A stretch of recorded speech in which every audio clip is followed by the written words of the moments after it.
Hi, my name is Thais Gibson, and I'm the co-owner and creator of the Personal Development School. This is your daily breakthrough video, and in this video, I'm going to talk to you a little bit about how to stop investing in relationships so quickly, especially if you're the anxious, preoccupied attachment style, or even the fearful avoidant who leans very anxious in the way that they attach in romantic relationships. So we'll go through some key rules that you can follow. We'll go through 7 key factors that can keep you sort of grounded and rooted, and things to be aware of and to notice about why you invest in relationships so fast, what feedback that's giving to you about yourself. So we'll dive into all of that. And before I do, I am putting a link in the description box below for 25% off all of our memberships for 3, 6, 12 months, single course purchases, bundle purchases, all of that exciting stuff that gives you access to our entire community, the mastermind groups, the 4 live weekly webinars, the 40 plus courses, and there's a money back guarantee. So you can check that out in the description box below. Now let's talk about how to stop investing in relationships so quickly. So first and foremost, the reason that this happens is not because, and it's funny like to think about, but it's really kind of profound when you really look at it. It's not because you are head over heels for a person right away.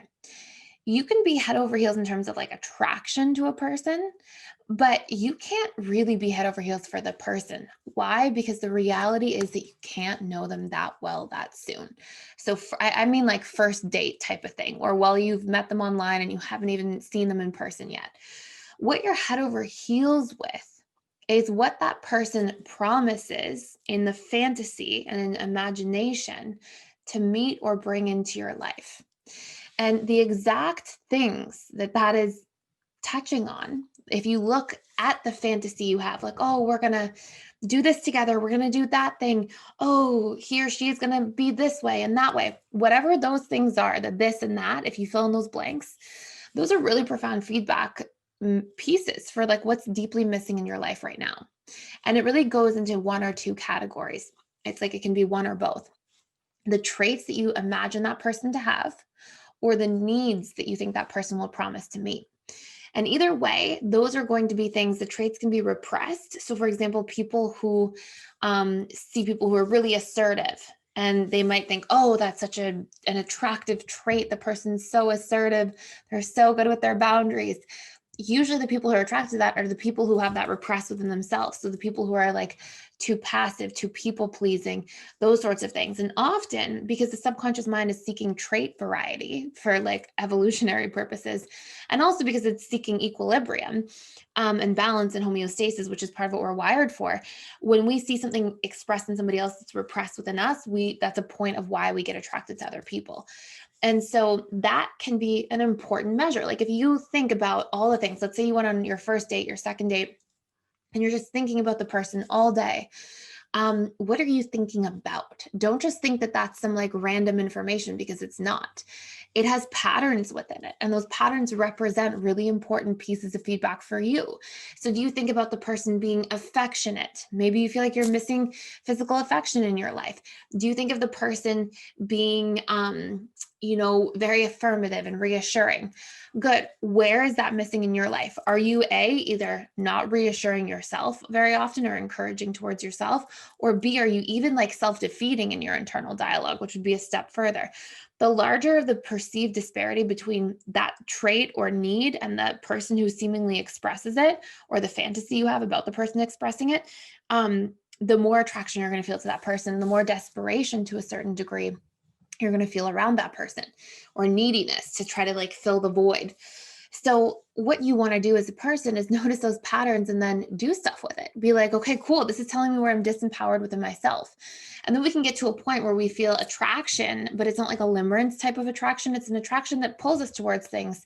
And we feel excited about things, but A, we don't spend the vast majority of our day fantasizing about a person. And B, we don't let that change our behaviors into things that disempower us and keep us in a state of abandonment in relationship to self, where we're not in balance in the different areas of our lives. We forego focusing on work, we forego focusing on friendships and family relationships, and we just dive headfirst into the relationship, and it becomes like the center of our universe. As soon as that happens, you're on a track to codependency and usually on a track to a certain degree to the relationship not lasting because it's not interdependent and the mind is designed to eventually sabotage non-interdependent relationships. Codependency gets sabotaged, counterdependency or hyperindependence gets sabotaged. So all important stuff to be aware of. So number one was get out of fantasy. Number two, keep your self identity. That means like keep who you are, your morals, your values, your needs, meeting your own needs, your goals, your vision, all the things you want to create. Like keep investing in that. Don't let a relationship come in and take you away from that. And it can help you to have checkpoints if you need to in order to do that. Number three, just have a thought boundary. So when we talk about like imagining and fantasy in the future, just set a thought boundary. Like if I find myself lost in imagining all these different things again about a person, okay, great. How do I reel that in? How can I be like, okay, hold on a second. I'm not going to spend all my time thinking about this. Let me refocus on work. And usually the hack to do that, the trick to doing that means literally, okay, what does the person represent? Let me meet my own needs that I'm trying to get through that person, or let me start empowering those traits within me that that person represents externally. Number four, notice what your fantasy patterns say about your traits and needs. We kind of covered that already. That's the whole first part of the video, but do the work around that. The next one is really checking in with all 7 areas of life. So go through all of them and be like, okay, what are the things that I want to make sure I'm tending to daily? So in my career, what are the things, am I on top of my goals? Do I still have good habits? With my finances, a lot of people who get invested in relationships so fast can have these patterns where they like, throw all their money into the relationship, spend all their money in the dating phase of a relationship to like woo or impress somebody.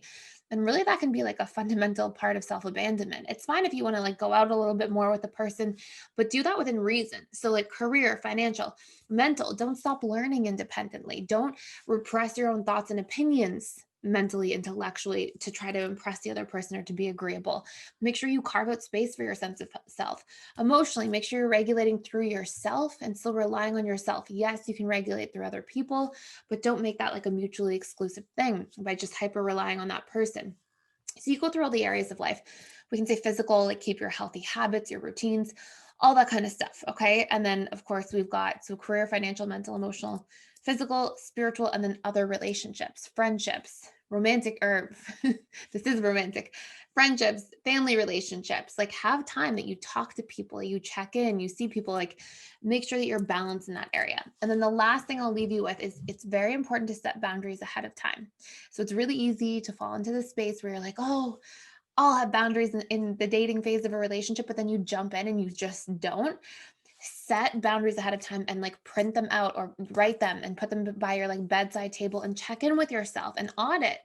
Because if you're trying to change these patterns that might be historic for you, you have to have some kind of strategy to support yourself and a way of checking and reflecting in on these types of behaviors. So this is super applicable to anxious, especially, and then fearful avoidance can be as well.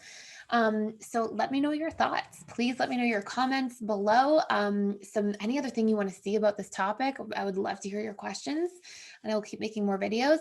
And thank you so much for watching and for being here as a part of our community. And I will see you in the next video.